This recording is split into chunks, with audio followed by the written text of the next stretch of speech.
إن الحمد لله نحمده ونستعينه ونستغفره ونعوذ بالله من شرور أنفسنا ومن سيئات أعمالنا من يهده الله فلا مضل له ومن يضلله فلا هادي له أشهد أن لا إله إلا الله وحده لا شريك له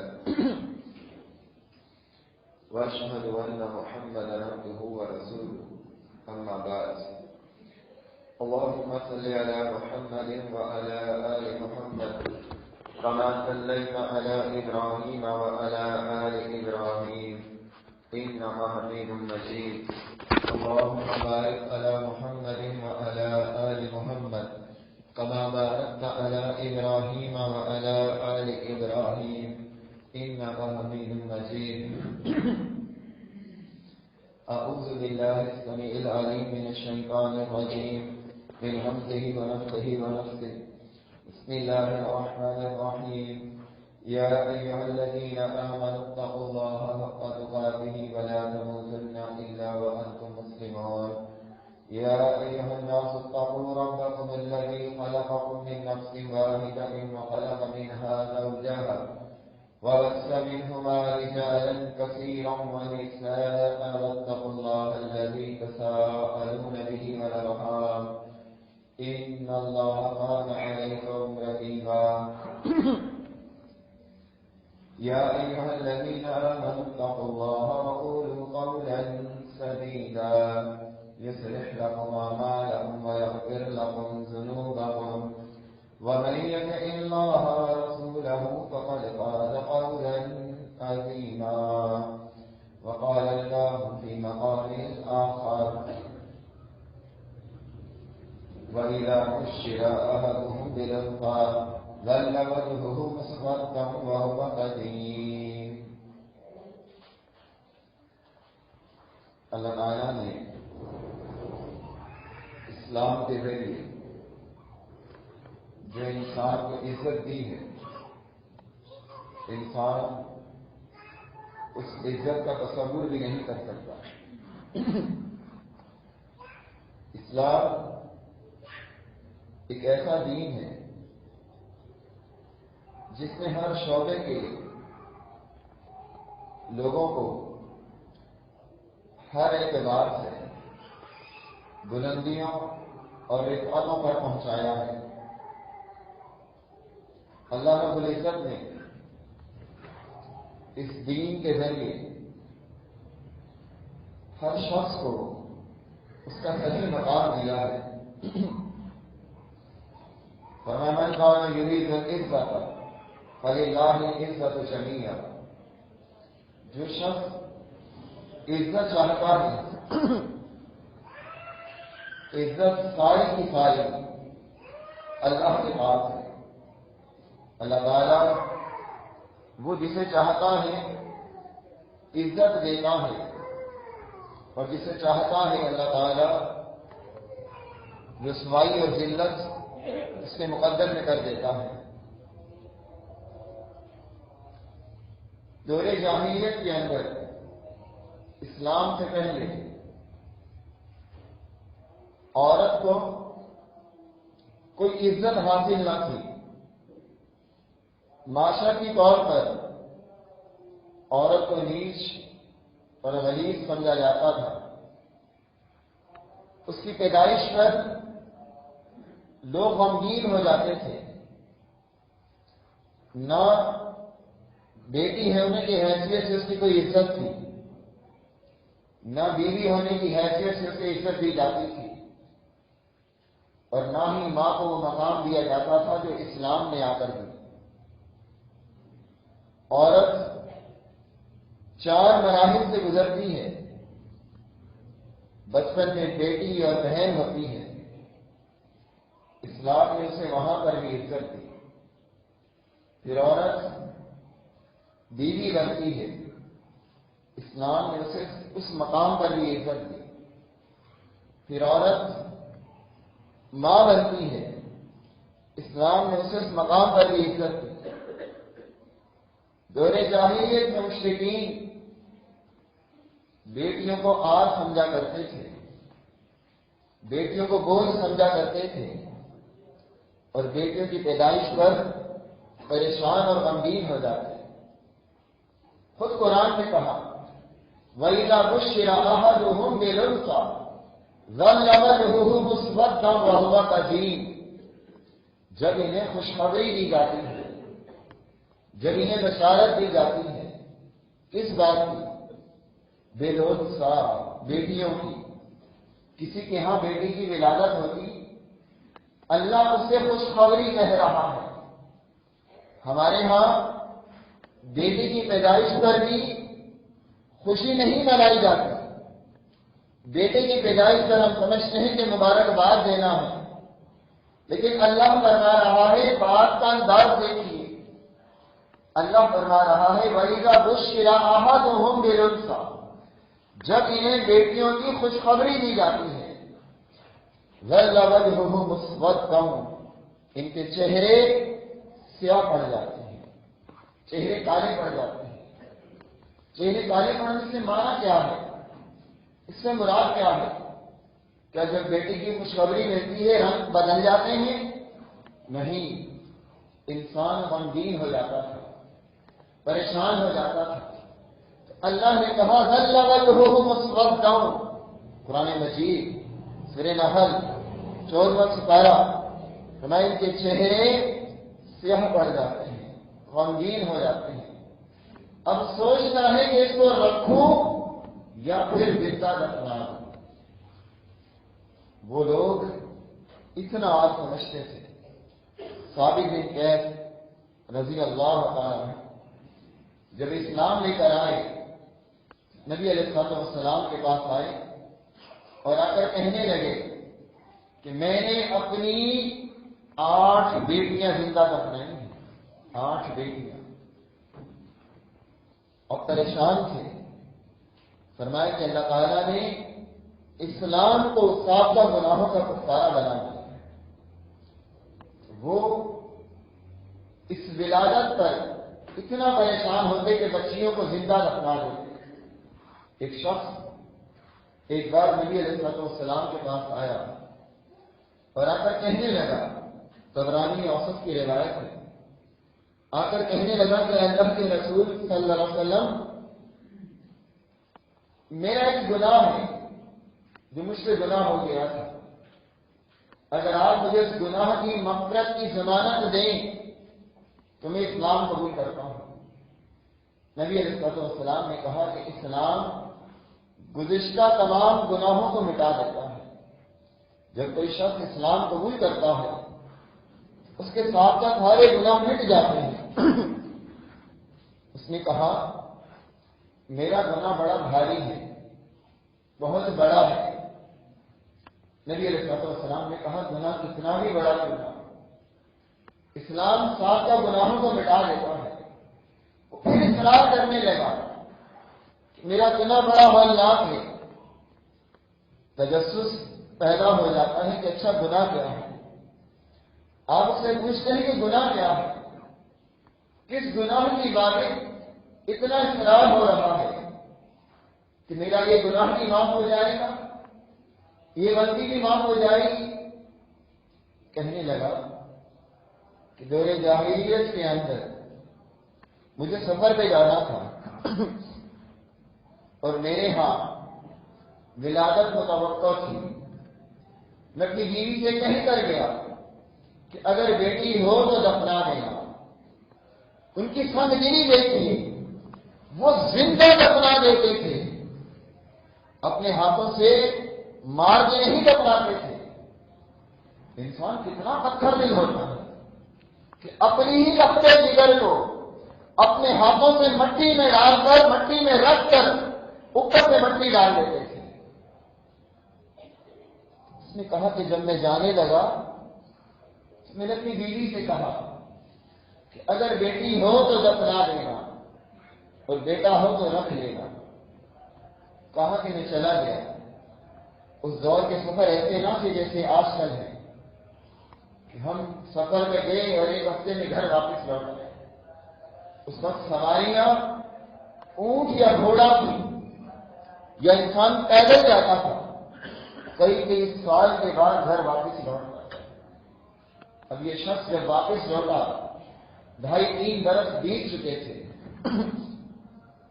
کہا کہ جب میں گھر آیا میرے گھر میں ایک بیٹی تھی۔ اب میں نے بیوی سے کہا تھا کہ اس بچی کو دفنا دیں اگر بچی ہو، لیکن اس کی ماں نے یہ کام نہیں کیا۔ کہا کہ جب میں آ گیا اور میں باہر نکلتا لوگ مجھے تانے دیتے، لوگ مجھے آر دلاتے کہ اس کے ہاں بیٹی ہے، اس کے ہاں بیٹی ہے۔ کہا کہ ایک دن مجھ سے یہ تانے برداشت نہ ہوئے، میں نے بچی کو ساتھ لیا اور باہر کی طرف نکل گیا، اور ایک مقام پر پہنچ کر میں زمین پر گڑھا کھودنے لگا۔ میں نے گڑھا کھودا، اب وہ مٹی میرے پیروں پر آ رہی تھی۔ وہ بچی اپنے معصوم ہاتھوں سے اس مٹی کو ہٹا رہی تھی۔ کہا جب میں نے گڑھا کھود لیا، میں نے اس بچی کو اس گڑھے میں لٹایا۔ وہ بچی چیخنے لگی، چلانے لگی، رونے لگی، لیکن میں نے اس کی ایک نہ سنی، اور میں نے اس بچی کے اوپر مٹی ڈال دی، اس بچی کو دبا دیا۔ وہ روتی رہی، میں نے اس کی کچھ نہ سنی اور اس کو مٹی ڈال کر اسے دفنا دیا۔ جب اس نے اپنی بات مکمل کی، نبی علیہ السلام کے چہرے کی طرف دیکھا تو آپ کی آنکھوں سے آنسو جاری تھے۔ آپ نے کہا کہ ہاں، اللہ اس گناہ کو بھی معاف کر دے۔ وَإِذَا الْمَوْءُودَةُ سُئِلَتْ، قیامت والے دن بچی سے پوچھا جائے گا تجھے کس جرم کی بنا پر دفنایا گیا، کس جرم کی بنا پر تجھے قتل کیا گیا۔ یہ دور جاہلیت کی حالت تھی۔ اللہ نے اس عورت کو اسلام کے ذریعے عزت دی۔ قرآن نے یہ تو کہا المال والبنون زینۃ الحیات الدنیا، یہ مال اور بیٹے دنیا کی زینت ہے۔ قرآن نے ان کی برائی نہیں کی، مال اور بیٹوں کو برا نہیں کہا، لیکن یہ ضرور کہا زینۃ الحیات الدنیا، یہ دنیا کی زینت ہے، دنیا کا وقار ہے، دنیا میں نام و نشان کا سبب ہے۔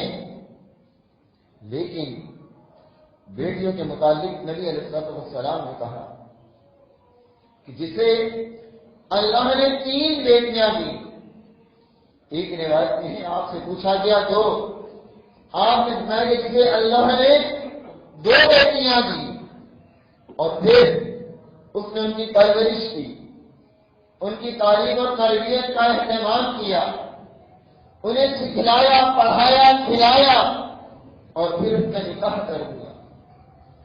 فرمائے کہ یہ بچیاں اس کے لیے جنت میں لے جانے کا سبب بن جائیں گی، جنت میں داخلے کا سبب بن جائیں گی۔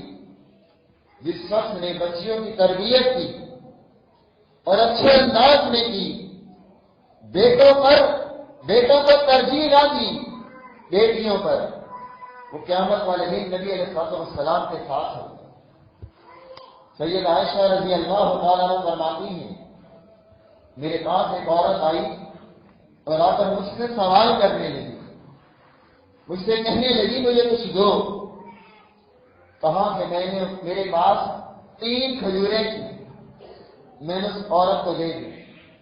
اس عورت کے ساتھ اس کی 2 بیٹیاں تھیں، اس نے ایک کھجور دونوں بیٹیوں کو دے دی۔ دونوں بیٹیوں نے ایک کھجور کو کھا لیا، وہ تیسری کھجور اس عورت کے ہاتھ میں تھی، وہ خود کھانے لگی، لیکن اس کی بچیاں اپنی ماں کی طرف دیکھنے لگی۔ بچیوں کی نگاہ کھجور پر تھی۔ اس عورت نے خود نہ کھائی، جو خود اپنے منہ میں ڈالنا چاہتی تھی، اسے اس نے باہر نکالا اور 2 حصوں میں تقسیم کر دیا، 2 ٹکڑے کر دیے اور دونوں بچیوں کو ایک حصہ دیا۔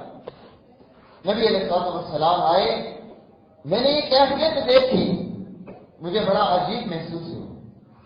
میں نے رسول اللہ صلی اللہ علیہ وسلم کو بتایا کہ آج ایک عورت آئی تھی، وہ سوال کرنے لگی میں اسے کھجوریں دی اور اس نے اس طرح سے کیا۔ نبی علیہ السلام نے کہا اللہ رب العزت اسے بچیوں کے ساتھ آزمائش میں لاتا ہے اور وہ بچیوں کو ترجیح دیتا ہے، تو یہ ترجیح، یہ معاملات اس کے لیے جہنم سے بچاؤ کا سبب بن جاتے ہیں، جہنم سے بچنے کا سبب بن جاتے ہیں۔ یہی وہ عورت تھی جسے دور جاہلیت کے اندر زندہ دفنایا جاتا تھا۔ آج اس عورت کی تربیت پر، اس عورت کی پرورش پر اسلام جنت کی ضمانت دیتا ہے، اسلام جہنم سے بچاؤ کی ضمانت دیتا ہے، اسلام نبی علیہ السلام کے ساتھ رفاقت کی گارنٹی دیتا ہے۔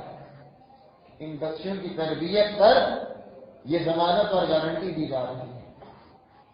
اور صرف بیٹیاں ہی نہیں، اگر کوئی شخص بہنوں کی تربیت کرتا ہے، بہنوں کے ساتھ بھلائی کرتا ہے، بہنوں کے ساتھ اس میں سلوک کرتا ہے، وہ بھی اسی سمجھ میں آئے گا۔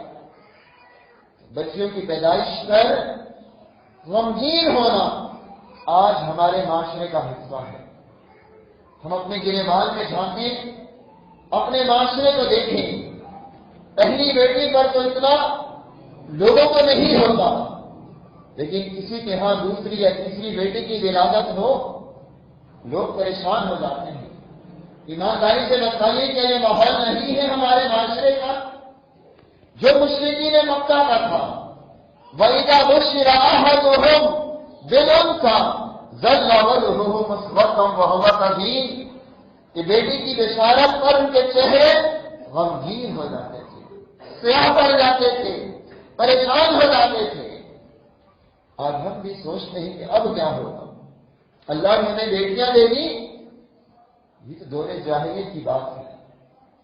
امام احمد بن حنبل رحمہ اللہ کے سامنے ایک شخص کا تذکرہ ہوا اور اس نے کہا کہ اللہ نے مجھے 5ویں بیٹی عطا کی ہے، 5ویں بیٹی دی ہے۔ احمد بن حنبل رحمہ اللہ اسے مبارکباد دینے لگے، کہا کہ تجھے مبارک ہو، یہ وہ اولاد ہیں جو اللہ انبیاء کو دیتا تھا۔ انبیاء کی تاریخ اٹھا کر دیکھ لیجیے، انبیاء میں زیادہ اللہ نے بیٹیاں دی ہیں۔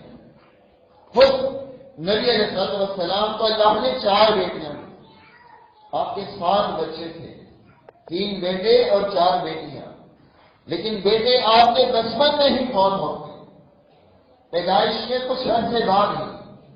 بیٹیاں آپ کی 4 بڑی ہوئی، 4 کے نکاح ہوئے، 4 کی شادیاں ہوئی۔ بیٹیوں میں کبھی 4، 3 آپ کی زندگی میں فوت ہو گئی تھی، رقیہ ام کلثوم اور زینب۔ فاطمہ رضی اللہ تعالیٰ عنہا نبی علیہ السلام کی وفات کے بعد فوت۔ سیدنا شعیب علیہ السلام کی بھی 2 بیٹیاں تھیں، جس میں سے ایک کا نکاح موسیٰ علیہ السلام کے ساتھ ہوا تھا۔ لوط علیہ السلام کی بھی بیٹیوں کا تذکرہ قرآن مجید میں ہے۔ انبیاء کو اللہ نے اکثر بیٹیاں دی ہیں۔ انبیاء کی جماعت وہ جماعت ہے جو روئے زمین پر اللہ کے نزدیک سب سے زیادہ عزت والے لوگ ہیں۔ وَلَقَدْ كَرَّمْنَا بَنِي آدَمَ، اللہ نے بنی آدم کو عزت دی، سب سے زیادہ عزت والا اللہ نے بنی آدم کو بنایا۔ بنی آدم نے سب سے زیادہ عزت والا اللہ نے انبیاء کو بنایا۔ انبیاء کے گھرانے کے حالات ایسے تھے، ان کے گھروں میں بسا اوقات چولہا نہیں جلتا تھا، کھانے کو کچھ ہوتا نہیں تھا، بادشاہوں کی زندگی نہیں گزار رہے تھے۔ اللہ پوری کائنات کا مالک اور خالق ہے، لیکن اللہ نے انبیاء کو اولاد دی تو زیادہ تر بیٹیوں کی صورت میں۔ سورۃ شورى میں قرآن مجید میں آیت نمبر 49 اور 50 میں اللہ تعالیٰ اولاد دینے کا تذکرہ کرتا ہے۔ قرآن مجید کا انداز ایسا ہے، قرآن جب بھی بات کرتا ہے پہلے مردوں کی پھر عورتوں کی۔ فرمایا ان الذین آمنوا وعملوا الصالحات، ایمان والے اور نیک عمل کرنے والے، ان المسلمین والمسلمات والمؤمنین والمؤمنات، مسلمان مرد اور مسلمان عورتیں، والقانتین والقانتات، اللہ سے ڈرنے والے مرد اور اللہ سے ڈرنے والی عورتیں، والذاکرین والذاکرات، اللہ کا ذکر کرنے والے مرد اور اللہ کا ذکر کرنے والی عورتیں۔ پہلے مردوں کی بات کی، جہاں پر بھی بات کی، پھر عورتوں کی بات کی۔ ہمارے یہاں تو کیا ہوتا ہے، لیڈیز فرسٹ، قرآن نے مرد کو فرسٹ رکھا، پہلے مردوں کا تذکرہ کیا پھر عورتوں کا کیا۔ لیکن آپ حیران ہوں گے، ایک مقام پر اللہ نے پہلے عورت کا تذکرہ کیا پھر مردوں کا تذکرہ کیا، پہلے لیڈیز پھر جینٹس، پہلے مرد پہلے عورت پھر مرد۔ وہ مقام کون سا ہے؟ سورہ شورى کا یہی مقام جو آپ کے سامنے رکھ رہا ہوں۔ فرمایا للہ ملک السماوات والارض، زمین اور آسمان کی بادشاہت اللہ کے لیے ہے، اللہ بادشاہ ہے، ساری کائنات کا خالق اور مالک صرف اللہ ہے، کوئی اور نہیں ہے، اس کے ہاتھ میں پورا اختیار ہے، یخلق ما یشاء، جو چاہتا ہے پیدا کرتا ہے، اس سے پوچھ نہیں سکتا کوئی کہ اسے کیوں پیدا کیا اور فلاں کو کیوں پیدا نہیں کیا۔ یخلق ما یشاء، جو چاہتا ہے پیدا کرتا ہے، یہب لمن یشاء اناثا ویہب لمن یشاء الذکور، جس کو چاہتا ہے لڑکیاں دیتا ہے اور جسے چاہتا ہے لڑکے دیتا ہے۔ پہلے کہا کہ جسے چاہتا ہے بیٹیاں دیتا ہے اور جسے چاہتا ہے بیٹے دیتا ہے۔ پہلے بیٹیوں کی بات کی، بعد میں بیٹوں کی بات کی۔ اللہ نے بیٹیوں کو ترجیح دی بیٹوں پر، کہ جسے چاہے بیٹیاں دے اور جسے چاہے بیٹے دے۔ اور یزوجہم ذکرانا و اناثا، جس کو چاہتا ہے دونوں دیتا ہے، جسے چاہتا ہے صرف بیٹیاں دیتا ہے اور جسے چاہتا ہے صرف بیٹے دیتا ہے۔ وَيَجْعَلُ مَن يَشَاءُ عَقِيمًا، اور جس کو چاہتا ہے کچھ نہیں دیتا۔ ساری کائنات زور لگا لے، ساری کائنات طاقت لگا لے، وَيَجْعَلُ مَن يَشَاءُ عَقِيمًا، جسے چاہے کچھ نہیں دیتا، لے کر دکھا۔ اِنَّهُ عَلِيمٌ قَدِيرٌ، وہ علم والا بھی ہے اور جاننے والا بھی ہے، قدرت والا بھی ہے۔ یہ نہیں کہ وہ علم نہیں کہ کس کے پاس اولاد نہیں ہے، اسے علم ہے، ذرہ ذرہ کا علم ہے، اور اس کے پاس قدرت بھی ہے، طاقت بھی ہے، جو چاہے پیدا کر سکتا ہے۔ یہ اس کی حکمت ہے کہ کس کو کیا دینا ہے اور کس کو کیا نہیں دینا۔ لیکن اسلام نے عزت دی عورت کو، عورت ہونے کی وجہ سے۔ آج ہم سمجھتے ہیں کہ عورت کو ذلت ملی ہے اسلام آنے کے سبب، ہمیں حقیقت پتہ ہی نہیں۔ یہ تو پہلا اسٹیپ تھا۔ اگلا اسٹیپ عورت بیوی کی صورت میں ہوتی ہے۔ نبی علیہ الصلوۃ والسلام نے کہا، صحیح بخاری کی روایت ہے کہ دنیا پوری کی پوری دنیا متاع ہے، فائدہ اٹھانے کی چیز ہے۔ خیر متاع امرأۃ صالحہ، اور بہترین متاع، دنیا کی سب سے بہترین چیز اگر کوئی ہے، دنیا کی سب سے بڑی دولت اگر کوئی ہے، دنیا کی سب سے بڑی عزت کا سبب اگر کچھ ہے تو امرأۃ صالحہ، نیک بیوی ہے۔ جس کے پاس نیک بیوی ہے وہ دنیا کا سب سے بڑا دولت مند انسان ہے۔ ہم یہ سمجھتے ہیں کہ بہت سارا مال یہ انسان کو دنیا میں عزت دار بناتا ہے۔ آپ سوچیں، اگر آپ کے پاس بہت سارا مال ہے، بہت بڑا گھر ہے، بہت بڑا کاروبار ہے، آپ گھر پر آتے ہیں، کاروبار سے لوٹتے ہیں، اور گھر آنے کے بعد بیوی منہ بنا کر بیٹھی ہوتی ہے، آپ کو ٹینشن دے رہی ہوتی ہے، آپ سے جھگڑا ہو رہا ہوتا ہے، آپ باہر کی ٹینشنیں بھول کر گھر میں پریشان ہو جاتے ہیں، کہتے ہیں نہ گھر میں سکون نہ باہر سکون۔ اس کے طرف باہر کتنی پریشانیاں ہوں آپ گھر پہ آتے ہیں اور بیوی سکون کے دو لفظ آپ کو کہتی ہے، آپ باہر کے وقت بھول جاتے ہیں۔ صلح حدیبیہ میں نبی علیہ السلام جب عمرے کے لیے جا رہے تھے، آپ کے ساتھ 1400 صحابہ تھے اور اپنے جانور سواریاں ساتھ لے کر جا رہے تھے کہ عمرہ کریں گے اور جانور بھی ذبح کریں گے۔ جیسے ہم حج پر قربانی کرتے ہیں، عمرے پر بھی قربانی ہے لیکن ضروری نہیں ہے، شرط نہیں ہے۔ حدیبیہ کے موقع پر صحابہ جانور ساتھ لے کر جا رہے تھے۔ جب صلح حدیبیہ ہوئی اور یہ طے ہو گیا کہ اب یہ لوگ واپس چلے جائیں گے، عمرہ نہیں کریں گے، صحابہ پریشان ہو گئے، عمرے کی نیت سے آئے تھے، اب عمرہ نہیں کر سکیں گے۔ نبی علیہ السلام نے صحابہ سے کہا کہ جانور ذبح کرو، کوئی ایک بھی نہیں اٹھا۔ یہ پہلا موقع تھا، یہ وہ لوگ تھے جو حکم پر جان دینے کے لیے تیار تھے، لیکن آج کوئی اٹھا نہیں، جانور ذبح نہیں کر رہا۔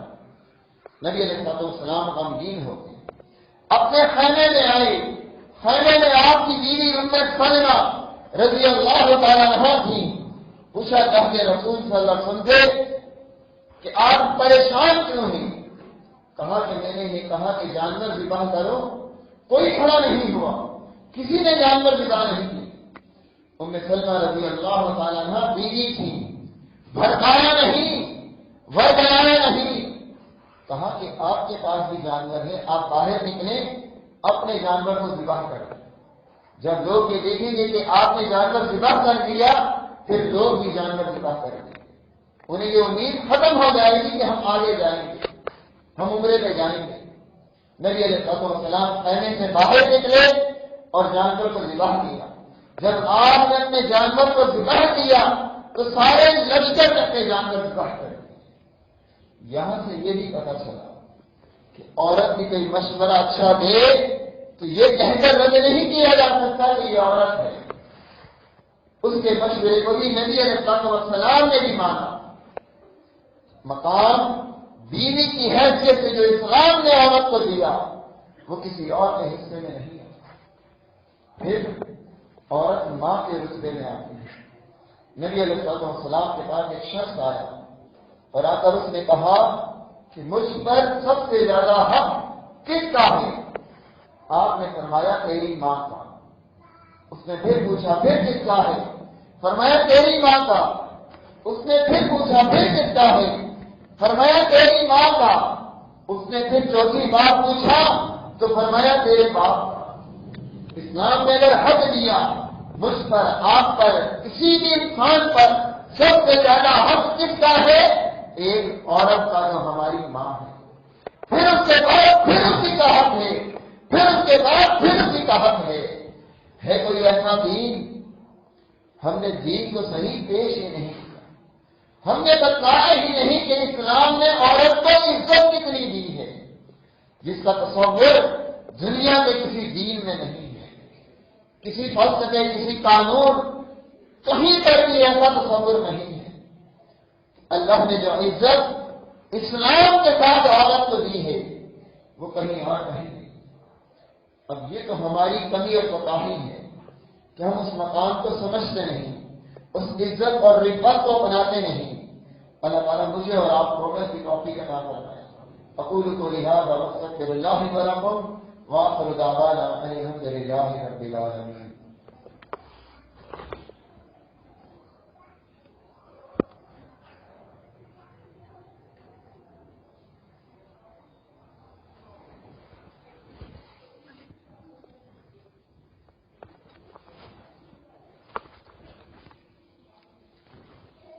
إن الحمد لله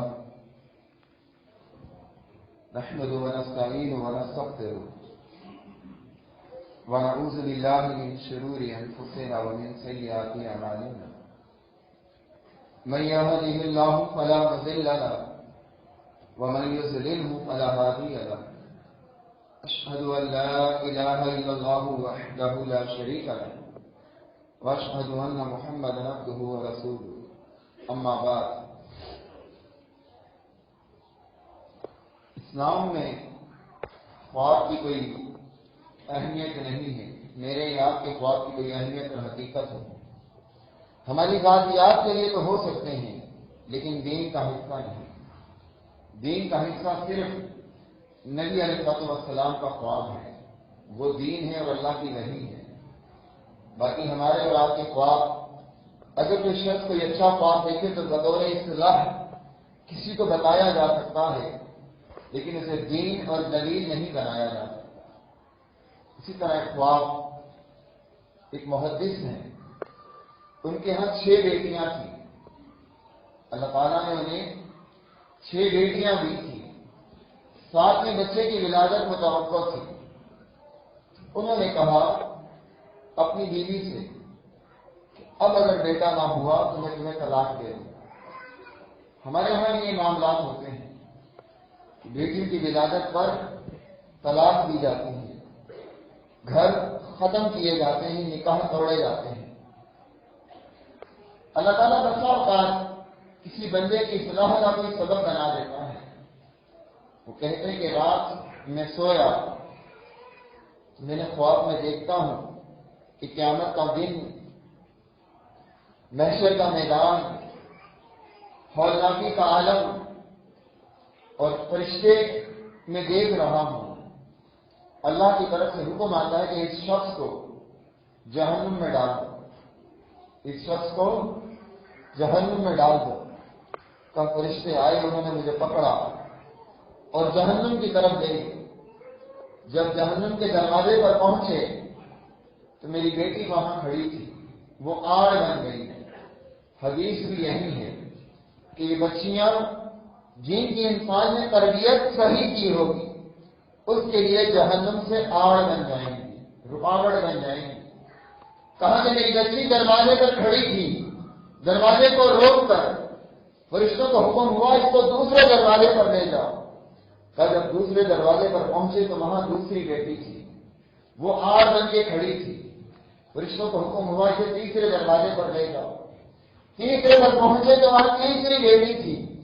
کہا 6 دروازے پر جب میں پہنچا تو میری 6 کی 6 بیٹیاں دروازے پر رکاوٹ بن کر کھڑی تھی۔ اب جہنم کے 7 دروازے ہیں، جنت کے 8 دروازے ہیں۔ کہا میں گھبرانے لگا، حکم ہوا کہ اسے 7ویں دروازے پر لے جاؤ۔ اب میں گھبرا رہا تھا کہ میری تو 6 ہی بیٹیاں ہیں کہ اچانک میری آنکھ کھل گئی۔ آنکھ کھلی اور میری زبان پر دعا تھی کہ اللہ مجھے بیٹی عطا کر۔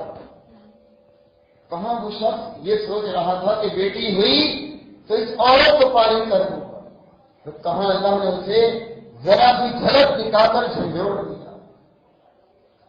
یہ بیٹیاں حقیقت میں عزت کا سبب ہیں، دنیا کے اندر بھی اور آخرت کے اندر بھی۔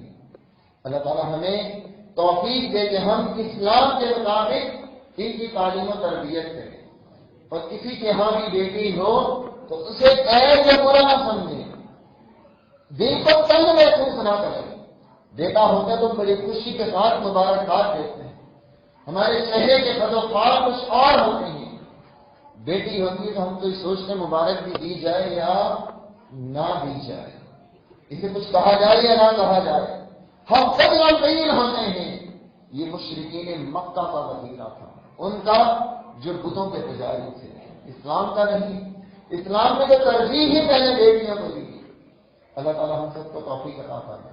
ربنا آتنا فی الدنیا حسنۃ وفی الآخرۃ حسنۃ وقنا عذاب النار رب ارحمہما کما ربیانی صغیرا رب هب لي من الصالحین رب لا تذرنی فردا وانت خیر الوارثین اللهم اعز الاسلام والمسلمین واذل الشرك والمشركين اللهم لا تسلط علينا من لا يرحمنا ربنا لا تؤاخذنا إن نسينا أو أخطأنا ربنا ولا تحمل علينا إصرا كما حملته على الذين من قبلنا ربنا ولا تحملنا ما لا طاقة لنا به واعف عنا واغفر لنا وارحمنا أنت مولانا فانصرنا على القوم الكافرين سبحان ربك رب العزة عما يصفون وسلام على المرسلين والحمد لله رب العالمين.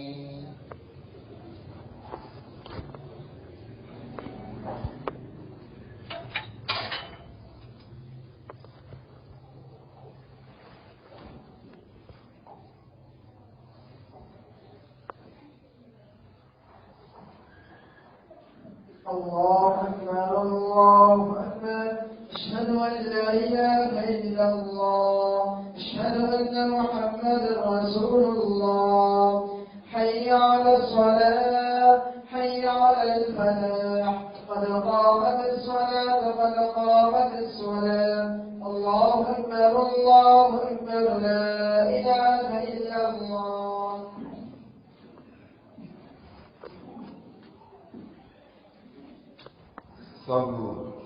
صفوف پکڑو فإن تخير الصفوف من إقامة الصلاة.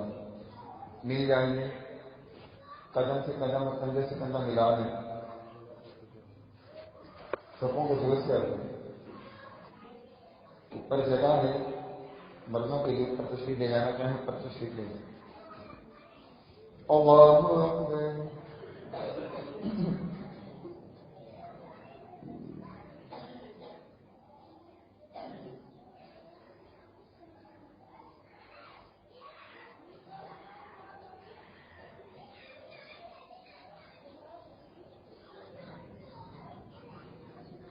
بسم الله الرحمن الرحيم.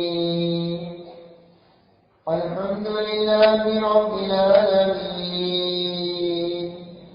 الرحمن الرحيم مالك يوم الدين. إياك نعبد وإياك نستعين. اهدنا الصراط المستقيم صراط الذين أنعمت عليهم غير المغضوب عليهم ولا الضالين.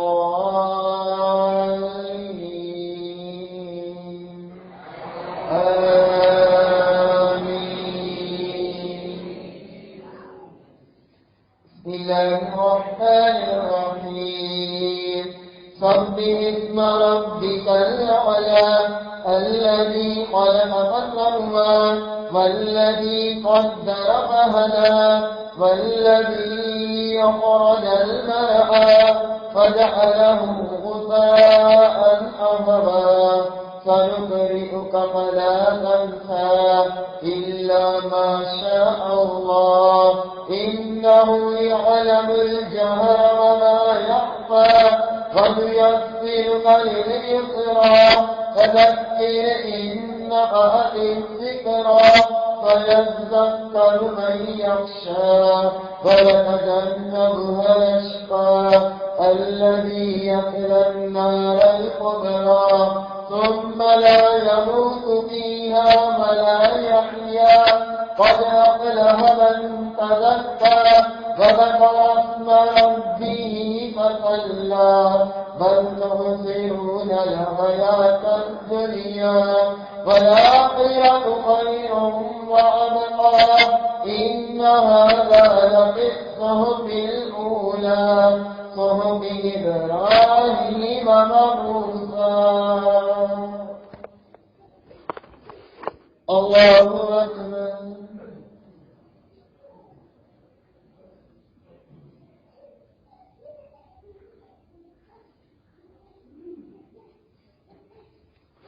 سمع الله لمن حمده.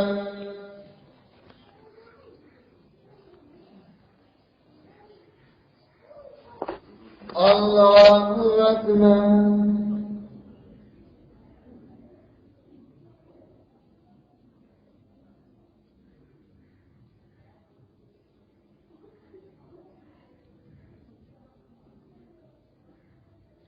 الله أكبر.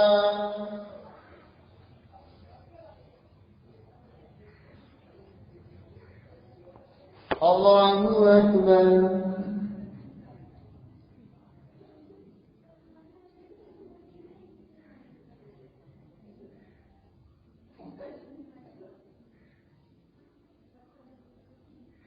الله أكبر.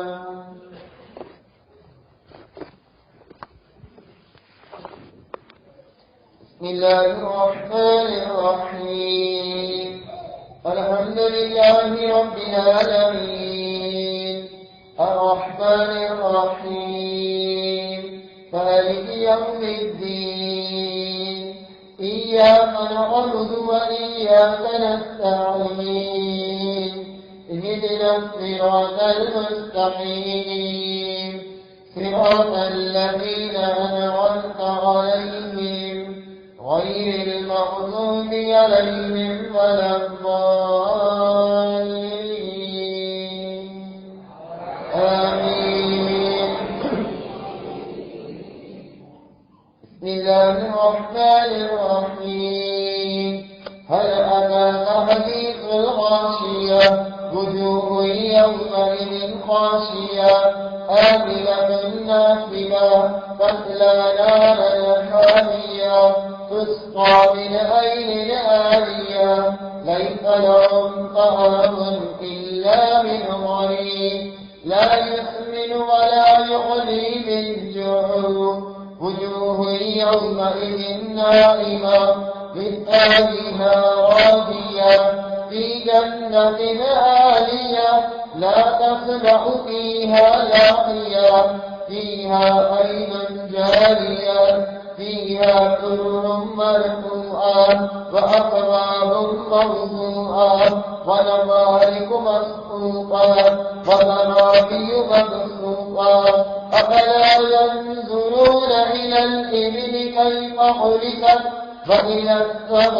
السماء كيف رفعت وإلى الجبال كيف نصبت وإلى الأرض كيف سطحت فذكر إنما أنت مذكر لست عليهم بمسيطر إلا من تولى وكفر فيعذبه الله العذاب الأكبر إن إلينا إيابهم ثم إن علينا حسابهم.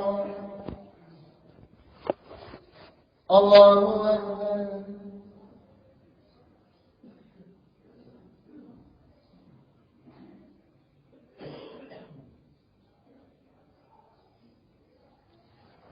سمع الله لمن حمده.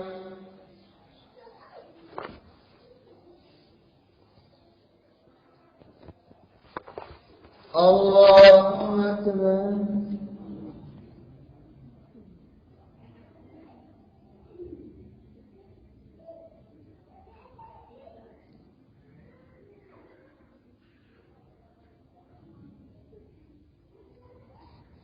الله أكبر. الله أكبر.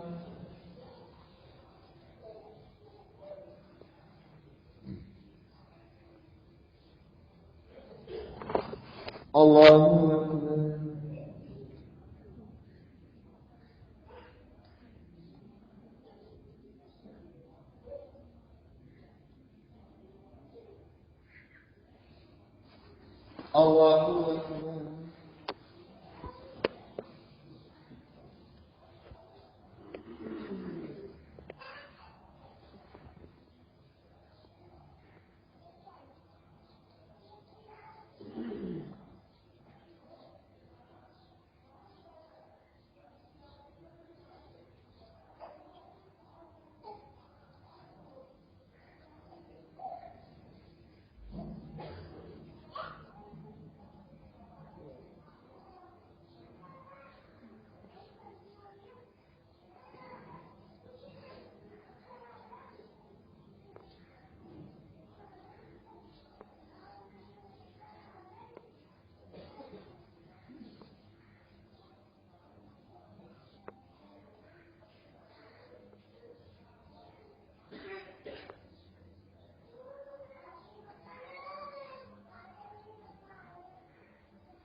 السلام عليكم ورحمة الله.